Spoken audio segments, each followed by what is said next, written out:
Qədim zamanlarda günlərin bir günü Molla Nəsrəddin kəndin məscidinə daxil olur. Camaat onu gözləyir. Hər kəs sakitləşir. Molla Nəsrəddin, "Ey camaat, bugün sizə nə deyəcəyimi bilirsinizmi?" Camaat pərimşan pıçıltılar. Nə deyəcək? Yox, hardan bilək? Bir nəfər arxadan qışqırır. "Xeyr molla, bilmirik. Sən deməsən hardan bilək?" Molla Nəsrəddin, "Bilmirsinizsə mən sizə nə danışım? Vaxtımı niyə alırsınız?" Sürətlə uzaqlaşır. Camaat donub qalır. Bir həftə keçir. Cümə günü molla yenə gəlir. Camaat bu dəfə sözləşib ki, bilirik desinlər.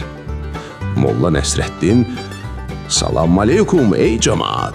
De görün bugün sizə nə deyəcəyimi bilirsinizmi?" Camaat həyəcandan birlikdə qışqırar. "Bəli, bilirik, hamımız bilirik." Molla Nəsrəddin şübhə ilə pıçıldayır. "Doğrudan? Əla, əgər hamınız bilirsinizsə, onda mənim danışmağıma nə ehtiyac var? Gedin işinizlə məşğul olun." Gülməzdən gedir. Camaat pərt olur.